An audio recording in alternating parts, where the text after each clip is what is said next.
The dominant media narrative fixates on the kinetic, the missile launch, the warhead count. This is a fundamental misreading of the strategic landscape. The launch-on-warning posture is a liability of last resort. The first strike in a systemic conflict will not be an explosion.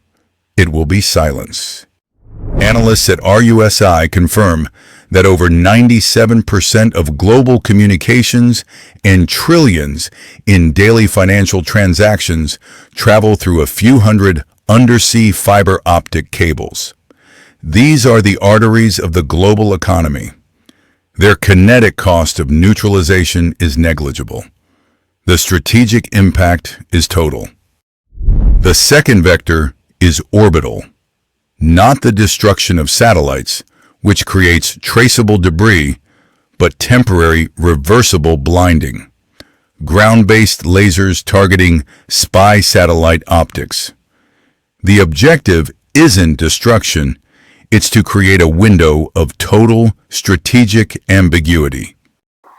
This protocol creates the blind Leviathan.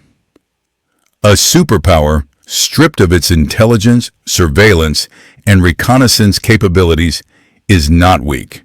It is cornered. It reverts to its most primitive programming, assuming the worst-case scenario. It cannot differentiate a system's failure from a decapitation strike. This is not theoretical. It is the playbook for a state facing a terminal solvency crisis.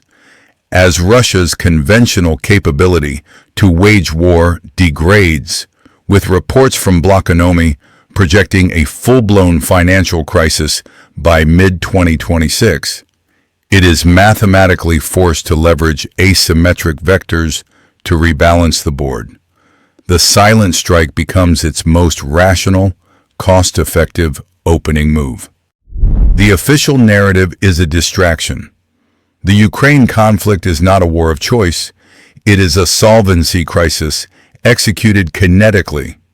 The primary motive is not territorial expansion, but the management of a terminal domestic liability.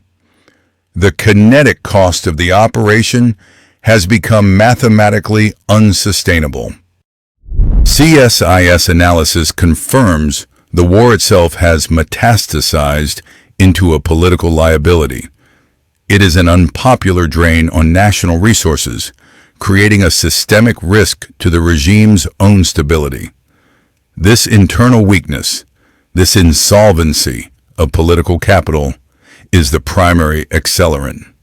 This is not theory. It is accounting. Blokonomy reports that Russia's gold reserve depletion is on a direct vector to a systemic financial crisis by mid-2026. War costs are now eclipsing oil revenue.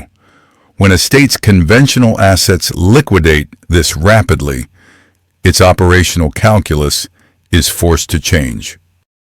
Weakness forces a pivot to asymmetry.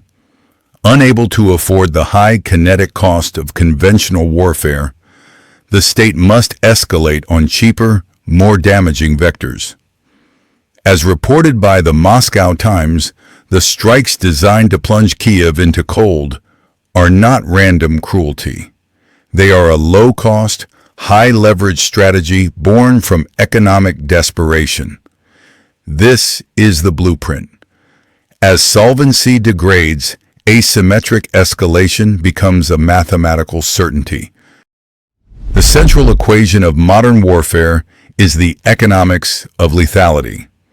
Analysts at the Royal United Services Institute, or RUSI, have quantified the kinetic cost curve.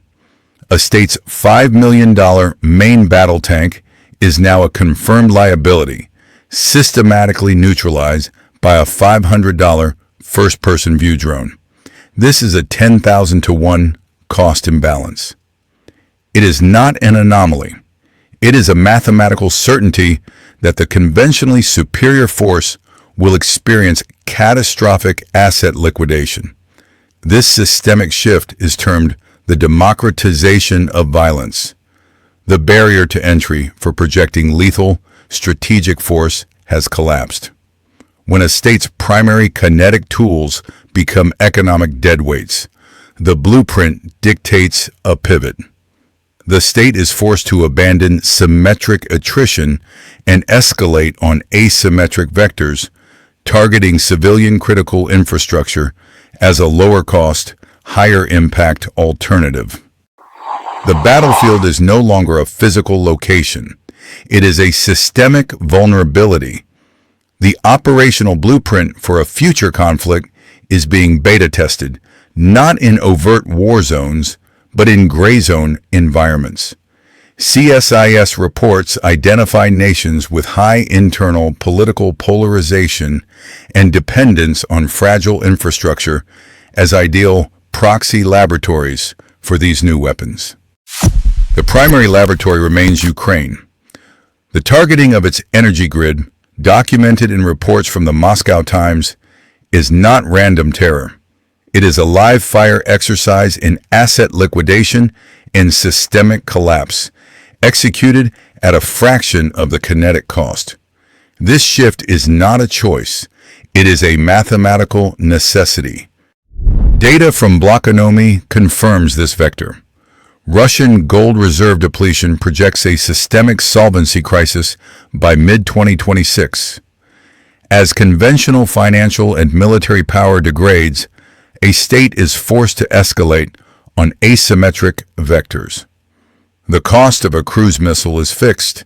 The cost of a cyber attack that achieves the same outcome approaches zero. This is the calculus of a declining power.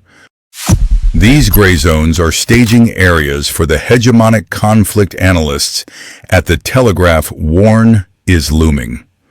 The protocols perfected in Kiev, from digital surveillance noted by Freedom News to infrastructure paralysis, are not designed for Ukraine alone. They are scalable blueprints. The prediction is therefore not about a new front, but about a new vector. Within 18 months, expect a high-impact, low-attribution event targeting critical infrastructure in a G7 nation. It will be dismissed as a complex systems failure.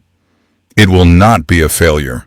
It will be a targeted deployment, a direct signal that the asymmetric battlefield is now global.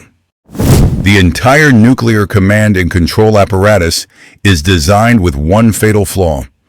It assumes the data is real. The doctrine is known as launch on warning. It is a protocol dictated by physics. The flight time of an inbound ICBM is roughly 30 minutes.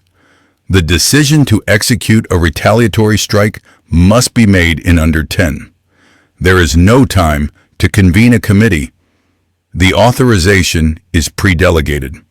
If early warning radar detects a mass launch, the system is designed to trigger an immediate systemic counter-launch.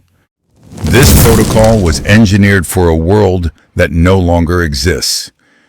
Today's primary vector of attack is not kinetic, but digital. As Russia's financial solvency degrades, with analysts noting its gold reserves could be depleted by mid-2026 due to the kinetic cost of war, it is forced to escalate on asymmetric vectors. We see the blueprint in Ukraine. Targeted attacks on critical infrastructure to plunge cities into cold, as documented by the Moscow Times, creating a battle space saturated with electronic warfare and constant digital surveillance. This is the fog of digital war. CSIS reports confirm that a sophisticated cyber attack can blind, or more dangerously, spoof early warning systems. A state facing systemic collapse with degraded conventional forces cannot afford to absorb a first strike. The commander, seeing what appears to be a mass launch on his screen, faces a mathematical certainty. If the signal is real and he waits, his nation is liquidated. If the signal is fake and he launches, he initiates global thermonuclear war. The fear of decapitation becomes the primary accelerant. The commander is not launching on data. He is forced to launch on the absence of data. The ultimate asymmetric liability, the nuclear arsenal, is no longer a deterrent. It becomes a systemic tripwire, triggered not by aggression, but by the digital ghost of an empire's own impending failure. The attacks plunging Kiev into a frozen state are not punitive. They are a field test. As Russia's conventional military and economic solvency degrades, evidenced by gold reserve depletion projected by Blockonomy to trigger a systemic financial crisis by mid-2026, its strategic doctrine is mathematically forced to pivot. The blueprint for systemic risk is asymmetric escalation. The Kremlin's balance sheet dictates its battle plan. The high kinetic cost of modern warfare makes sustained conventional operations a vector for self-induced collapse. According to RUSI analysts, escalation must therefore shift to non-kinetic vectors with infinitely higher leverage: financial systems, subsea cables, and critical logistics nodes. This is not a choice. It is a direct function of impending insolvency. The calibration forecast. Within the next 12 months, anticipate a significant attribution impossible systems failure at a primary Western port. This will not be a missile. It will manifest as a cascading data center blackout, crippling logistics and commodity settlement systems for 48 to 72 hours. This is the calibration shot, designed to test NATO response thresholds and demonstrate leverage ahead of the 2026 liquidity crisis. The event will be officially designated a catastrophic software failure.